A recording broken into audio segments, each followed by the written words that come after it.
The following content may contain visuals that are disturbing, graphic, or sensitive in nature. Viewer discretion is advised. This material is intended for mature audiences and may not be suitable for all viewers. Please exercise caution while watching, and if you find such content distressing, we recommend discontinuing viewing. This disclaimer is provided to ensure awareness and to prioritize viewer well being. Joining me now on News9 Live is a special guest from Israel. I am now joined for this exclusive conversation by Eylon Levy, the spokesperson for the Israeli government. Mr. Levy, thank you so much for joining us here on News9 Thank you for Live. having me on the show, Neha. Lovely to have you at what is obviously an incredibly busy and challenging time for you and your country. Let's begin by talking about the latest videos that have been released by the Israeli Defense Forces. The Israeli army says the video footage shows the first solid evidence of a sophisticated Hamas tunnel network underneath Al-Shifa hospital in Gaza. There is a lot of curiosity about these tunnels. Could you share with us some details of what exactly has been found in these tunnels? Yeah, this is really shocking. Everyone knows that under international law, hospitals must be protected. You're not allowed to use them for military purposes. But Hamas has a deliberate strategy of using hospitals and civilians as human shields and hiding behind them. Now, for the last month, we've been warning that the Shifa hospital in Gaza was in fact Hamas's main headquarters, that they were hiding in the basement, hiding in the tunnels under that hospital. And now the evidence is plain for all to see. Yesterday, the IDF released a video showing a tunnel shaft 10 meters deep. There's a spiral staircase. And at the bottom of the staircase is a 55-meter-long tunnel. And at the end of that tunnel is something you don't find in most hospitals. It's a blast door with a firing hole in it. Hamas has, in complete violation of international law and morality, been hiding underneath hospitals, been using ambulances to transport its terrorists. We have a rocket siren. I have to go, I'm afraid. Mr. Levy, we're relieved to have you back. Are you safe? Is your entire team safe? What just happened there? Yes, this is the third time I've had to interrupt a news interview because of a missile attack on Tel Aviv. And this time we just had a massive barrage at the whole of central Israel that forced 2 million people to run into their rocket shelters. When terrorists from the Gaza Strip fire rockets at Israel, we in Tel Aviv have a minute and a half to run for safety. We all hear a rocket siren and you have to get into an underground rocket shelter if you can. If you don't have an underground rocket shelter, you need to stand in the stairwell. And if it catches you outside, you have to lie on the ground with your hands above your head. Since the beginning of the war with Hamas on October 7th, with the massacre, we've had over 10,000 rockets that have been fired at Israeli towns at all hours. Unfortunately, we're used to this. But of course, every time that there is a rocket attack like that, it scares a lot of people. Sometimes we're not able to shoot down those rockets and they end up hitting a building and even causing loss of life and killing people. And it's a reminder, it's a reminder of one of the reasons why in this war we have to destroy Hamas. We have to remove Hamas from power, because it wasn't just the October 7th massacre. It wasn't just that brutal, sadistic massacre of 1,200 people on October 7th. It has been nearly 20 years that Hamas has been terrorizing the people of Israel with rocket fire whenever they want, pressing a button and sending millions of Israelis into rocket shelter. And it's that reign of terror that we're going to end. Well, that has got to be scary, and we're glad that you're safe. 10,000 rockets have been fired at Tel Aviv since the 7th of October. Typically, at the whole of Israel from Gaza. At all of Israel. Typically, how often does this happen in a single day when you have to run into a bomb shelter? There have been days where we've had to run a few times into bomb shelters.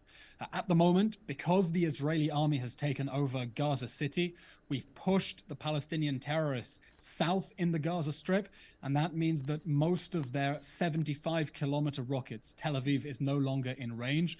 But we know that they've spent years preparing for this war with so much Iranian money that has been poured into Hamas's war machine instead of civilian needs inside Gaza. So they're prepared and they have very long-range rockets that can be fired at us at any hour they want. And that's what we're determined to end, so that they can terrorize our people no longer. In every round of conflict with Hamas, Israel says there is no country in the world that would tolerate terrorists being able to fire rockets at its cities, and every conflict ends with a ceasefire, and then 6 months later, a year later, Hamas starts shooting rockets. No, enough is enough. This time it ends. This time the war will end with Hamas and the Gaza Strip no longer able to pose a security threat to the people of Israel. Enough is enough. This time it ends, you're saying. If I could just go back for a moment to, the issue of the tunnels, whose video was posted by the Israeli Defense Forces on Sunday. We see a tunnel shaft. We see, a blast-proof door there. There is clearly evidence of tunnels, something that I think has been widely known for a long time. But do you believe that Israel has enough evidence that proves that the tunnels underneath Al-Shifa hospital house a Hamas command and control center? You're right. This is really shocking. It is illegal under international law to use hospitals for military purposes. And Hamas has a deliberate strategy of hiding under hospitals, under schools, under mosques, under people's homes, using them as human shields, because they know that makes it very difficult for Israel to target the monsters who perpetrated the October 7th massacre. That's why we've been urging people to get out of the way, civilians, so that we can target Hamas. Now look, it's been an open secret for many years that Hamas uses the basement of the Shifa hospital as a main command center. But over the last few days, we have been unearthing concrete evidence, literally concrete evidence, showing that Hamas built a command center underneath that hospital. The IDF released footage showing a spiral staircase that goes down 10 meters underground, leading to a 55-meter long tunnel, leading to a blast door with a firing hole. Now, we don't find many blast doors like that in Israeli hospitals. I'm sure you don't have them in India. There's only one explanation, and that's to host a terrorist headquarters underneath the hospital. And we expect that in the days and weeks and months to come, we're going to show more evidence about Hamas, how Hamas exploited those hospitals. And I have to say, a lot of the international agencies that have been operating inside the Gaza Strip, including those that belong to the UN, look very, very, very silly now. As people ask them questions, what did you know? Why did you not say anything? Do you really expect us to believe that Hamas built this whole city under a hospital and you knew nothing and you were quiet? Okay. So let me ask you this. The war has now entered its 7th week. Which of its stated objectives would you say Israel has managed to achieve thus far? Well, we're working towards two main objectives in this war in response to the October 7th massacre, that brutal massacre of 1,200 Israelis on October 7th. The first is to totally destroy Hamas's terrorist and governing infrastructure inside the Gaza Strip.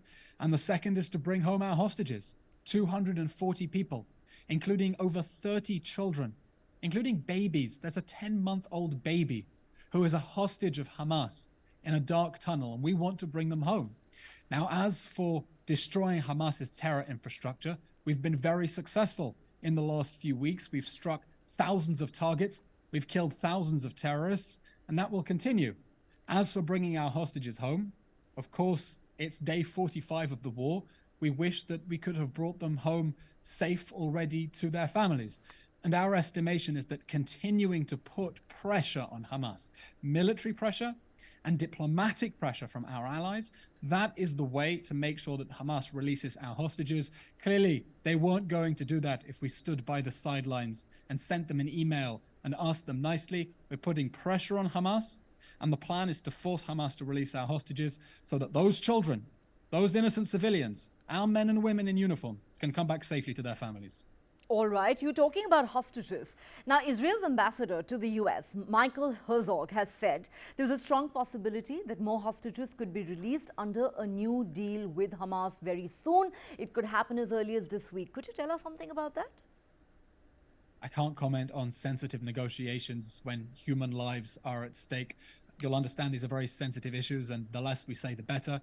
But of course, we hope that those hostages who have been held in inhumane conditions by the terrorists who massacred, butchered, burned, and raped their way through their villages and through that music festival on October 7th. We hope that they are safe, we hope that they are healthy, and we hope to bring them home. We hope so too. In fact, a baby was born to a hostage 2 days ago. Which is really, really horrific and just shows you Yes. the inhumanity of Hamas to abduct, a pregnant woman, a heavily pregnant woman, and force her to give birth in a tunnel, if that is true that she has already given birth so far, just tells you about the sheer, pure evil that we are dealing with. These are not human beings. These are not people with any sense of morality or a conscience. We're fighting monsters. We're fighting monsters. Well, clearly what they did to Israelis on the 7th of October revealed that they are monsters, and it was nothing but butchery. And fact of the matter is, they don't seem to care about the lives of their own people either. But is it now foregone?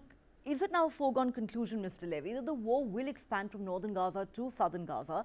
And if the answer is yes, of course, people will ask, where do the Palestinians go then? Because the Egyptians are not taking them. Yes, this war will continue into the south of the Gaza Strip because we will destroy the whole of Hamas's terror and governing infrastructure in the Gaza Strip. We will not go back to 6 a.m. on October 7th. We will not go back into a world in which Hamas can invade our country at will and burn whole families alive, behead people, torture children in front of their parents, parents in front of their children.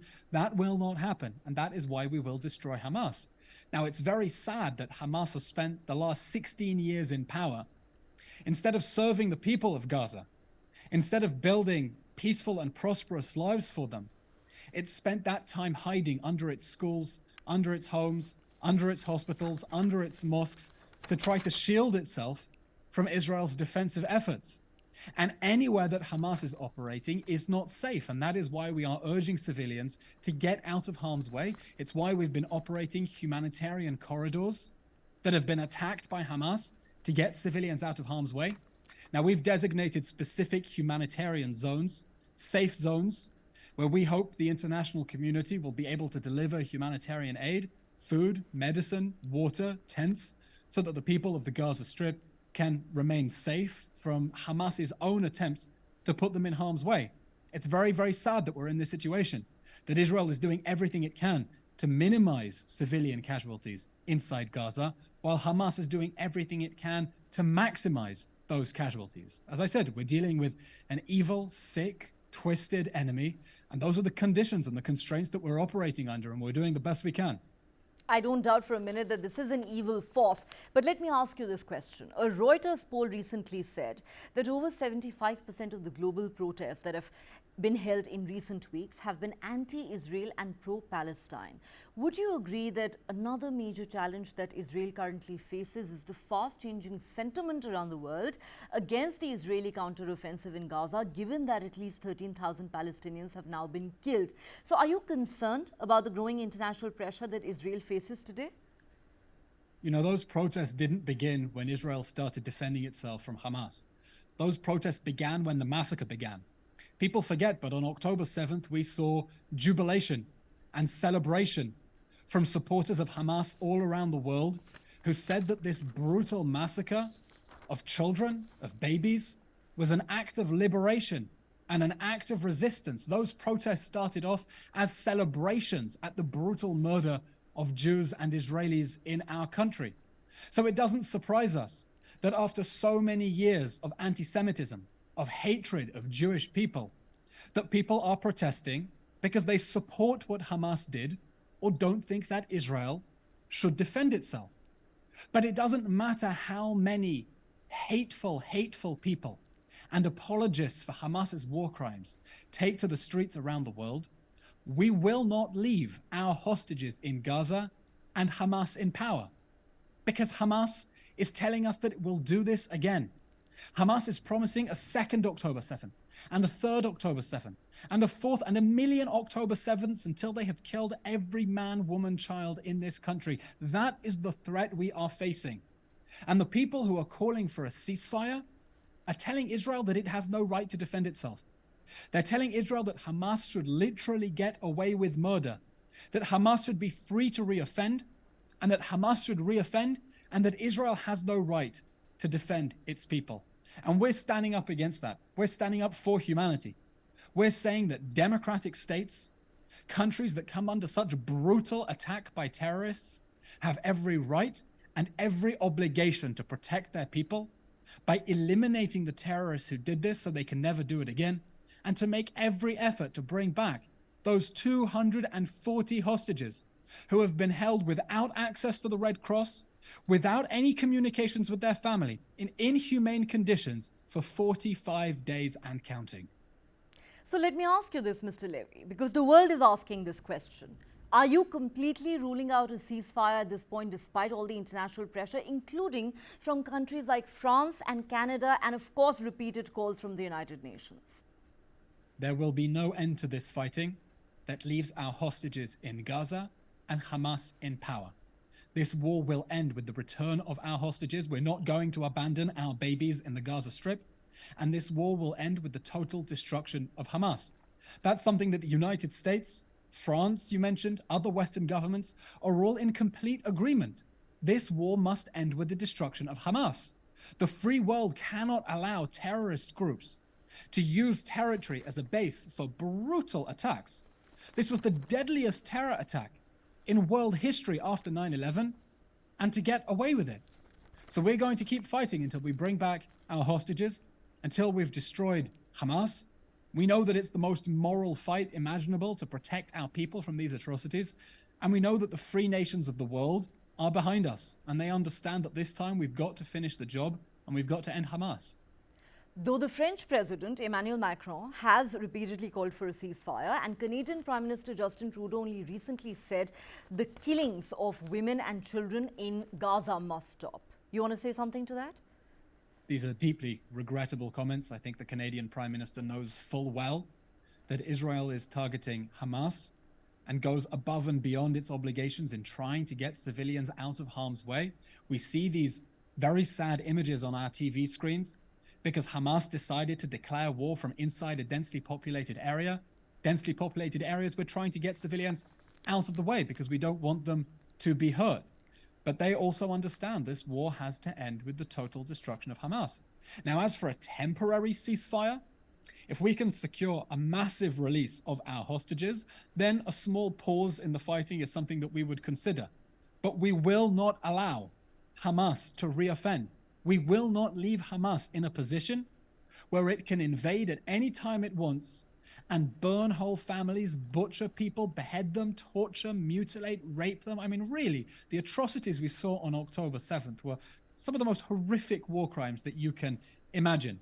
And we expect the whole world, especially the free world, to stand shoulder to shoulder with us, as they've been doing, even though the images on our TV screens are very difficult and we hold Hamas fully accountable for them, to stand shoulder to shoulder with us as we eradicate this evil and bring security to the people of Israel and new opportunities for the Palestinian people who have been oppressed by Hamas for too long and also deserve a future without that terror group controlling their lives.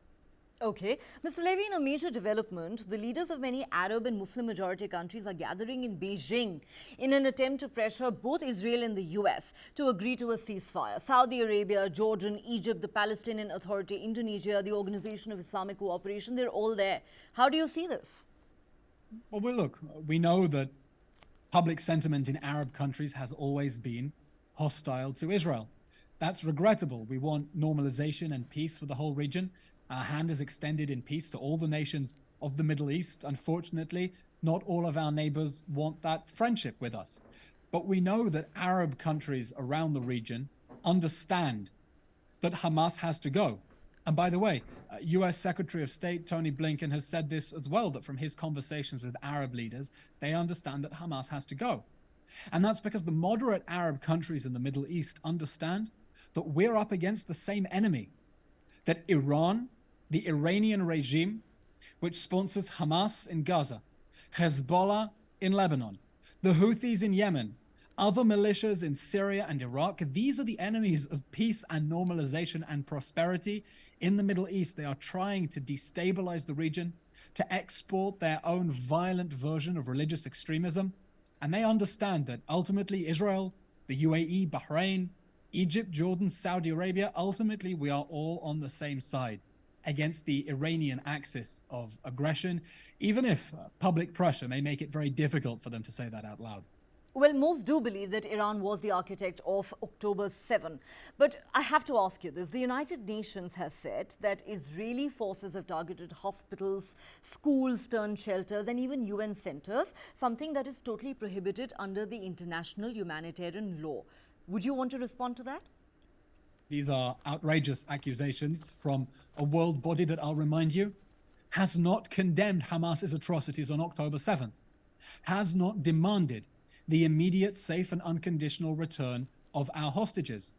Unfortunately, we've seen several international institutions that have been complicit with Hamas's strategy of human shields, that knew that Hamas was exploiting hospitals, that knew that Hamas was exploiting ambulances, that knew that Hamas was hiding in civilian areas, and decided to say absolutely nothing and to attack Israel instead. So we think that the behavior of these international institutions has been shameful. We think there needs to be global accountability from the international officials and agencies on the ground in the Gaza Strip, because there is no way that they did not know how Hamas was exploiting those civilian infrastructures for military purposes. We think they owe the world some answers, and we think they're beginning to look very, very, very silly as the extent of Hamas's takeover of those areas becomes clear and they continue to attack Israel instead of holding Hamas to account as they should. Okay, interesting. You think it's agencies like the UN that need to be held accountable. But, 100%. Okay, let me ask you this. Since the ground offensive began, correct me if I'm wrong, Israel has lost 65 soldiers. So how much longer do you think this war will continue? I know you've said, and the Prime Minister and the Defense Minister have said, we're going to wipe Hamas off the face of this planet. But in substantive terms, at what point is Israel going to say we have completely achieved our objective and the war can come to an end? We've set deadlines, not timetables. This war will unfortunately take as long as it needs. Not a day more, not a day less. We too want to end this war. We have 350,000 people in reserves. We want them home. We want to go back to the task of rebuilding our country after the worst massacre of Jews since the Holocaust on October 7th. But we need to end this war in a way that makes sure Hamas cannot attack us again. Because if we don't finish this job, if we don't finish off Hamas, we're going to find ourselves in the same cycle of violence. If we don't finish off Hamas, then Hamas will attack us in another 6 months and we're going to have to pick up this war again. We want to end the cycle of violence.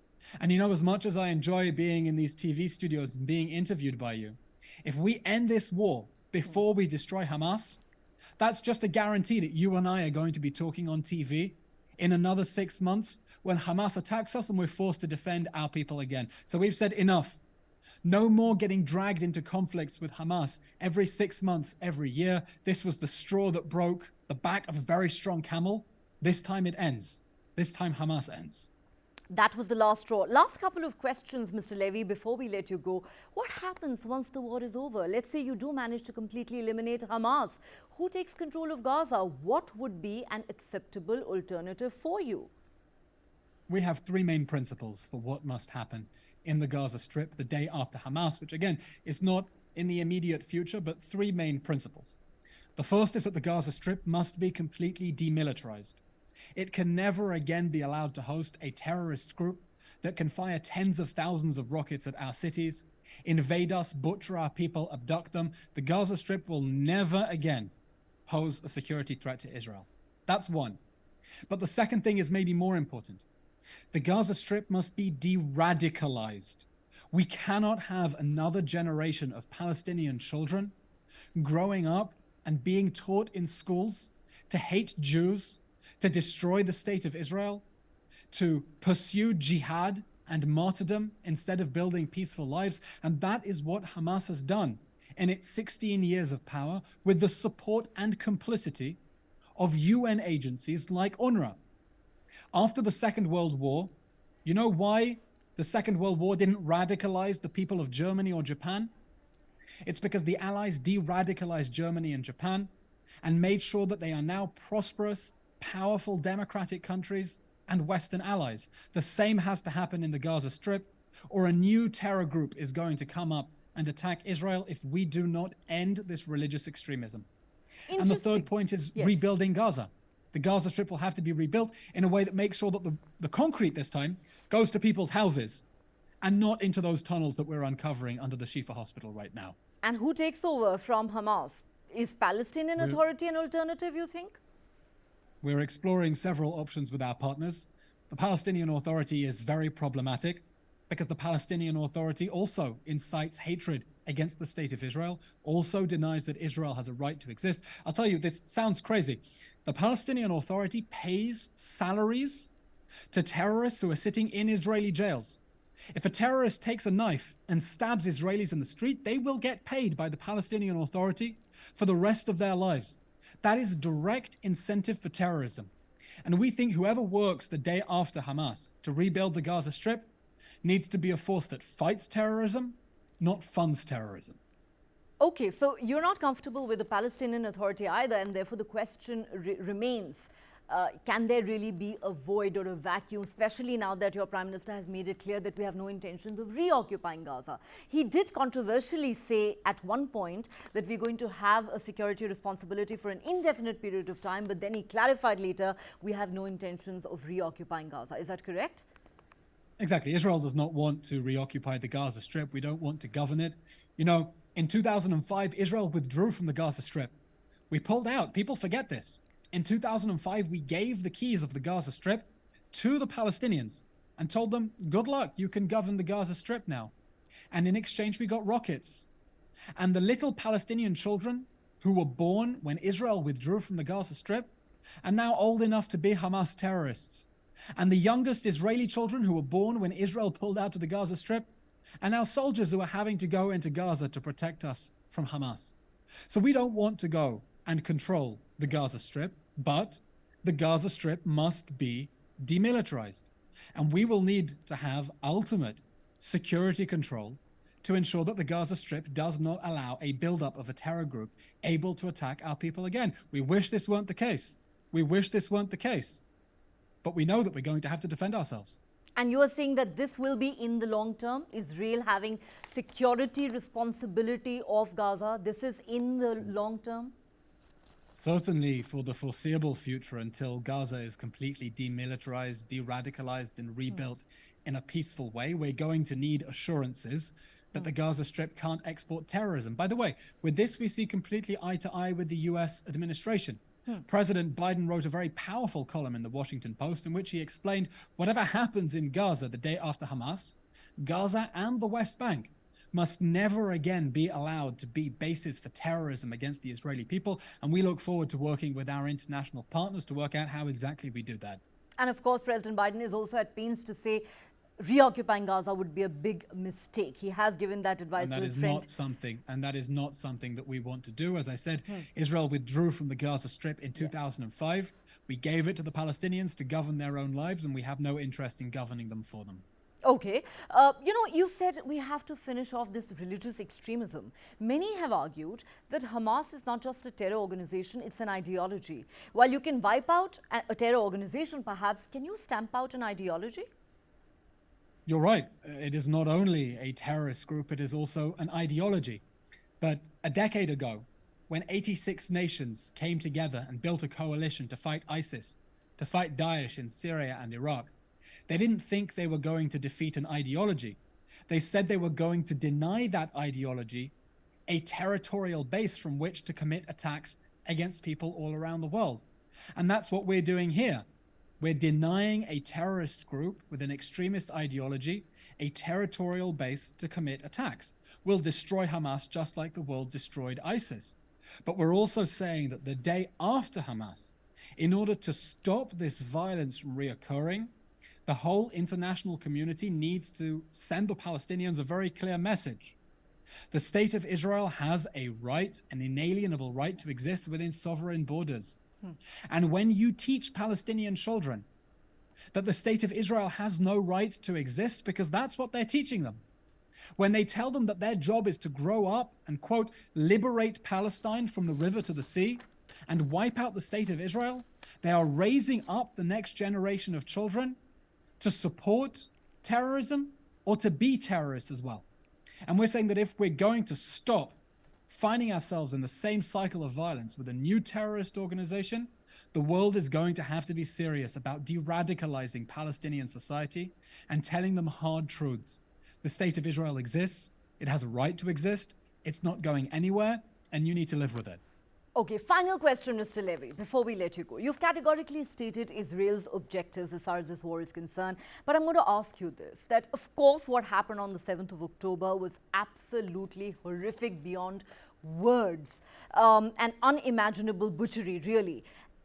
But 7 weeks into this war, 1,200 Israelis were butchered on the 7th of October. But now 12 to 13,000 Palestinians have been killed in Gaza. We are told thousands of them were women and children. Are you concerned that the mood of the world is changing and that as calls grow for a ceasefire, as criticism of Israel's actions in Gaza grows, there is going to be greater pressure on you with every passing day? You do acknowledge that, First right? of all, the images of humanitarian suffering in the Gaza Strip as a result of Hamas declaring war on us with the October 7th massacre are, of course, deeply upsetting. No one denies that, and we hold Hamas completely responsible and accountable for waging an unnecessary war with a brutal act of terrorism and fighting that from inside civilian areas. Now, the numbers that you are quoting are the numbers provided by Hamas. You are quoting numbers that were provided by the terror organization that on October 7th burned, beheaded, abducted babies, and then lied about all of it. So there is no reason to take even at face value the numbers that are being given to you by a terrorist organization that denies the atrocities that it perpetrated on October 7th. It provides those numbers. How many Hamas terrorists does it say were killed? If you listen to the Hamas authorities, they'll tell you they were all civilians. They don't admit that we have been going after and killing their fighters. Now look, Hamas has a deliberate strategy of maximizing civilian casualties on its own side because it knows that when it produces images of civilians being hurt, it gets global sympathy, and that puts pressure on Israel to stop. That's why Hamas actually stopped civilians in northern Gaza from evacuating. We spent a month saying, please get out of harm's way. We don't want you to be hurt. And Hamas held them at gunpoint and stopped them from evacuating while it hid under schools, mosques, hospitals, and people's homes. So Hamas is playing a sick strategy where it's trying to maximize Palestinian civilian casualties in order to generate sympathy, in order to generate pressure on Israel. And we know that many people are upset by these images and will be demanding that Israel cease fire. But as I said, we will not abandon our 240 hostages in Gaza, and we will not leave Hamas free to attack us again. Because if we don't finish the job this time, Hamas will attack us again, and we'll find ourselves in the same war in 6 months' time, in a year, and this will go on and on and on until we finish the job, until we destroy Hamas. This time, Hamas left us no choice. Hamas left Israel no choice. Well, I guess the world does want to see an end to this war at the earliest. And Eylon so do Levy. we. And we want Yes. and we want to end this war in a way that makes sure that it doesn't start again. We want to end this war in a way that makes sure that Hamas can't attack our people again. Believe me, we have suffered enough. We have bled enough. We want this war to end, but we want this war to end in a way that makes sure the monsters who perpetrated October 7th can't do it a second time, just like they're promising they will do. All right. On that note, Eylon Levy, thank you so much for joining us. Appreciate Thank your you, time. Neha. My pleasure. Thank you.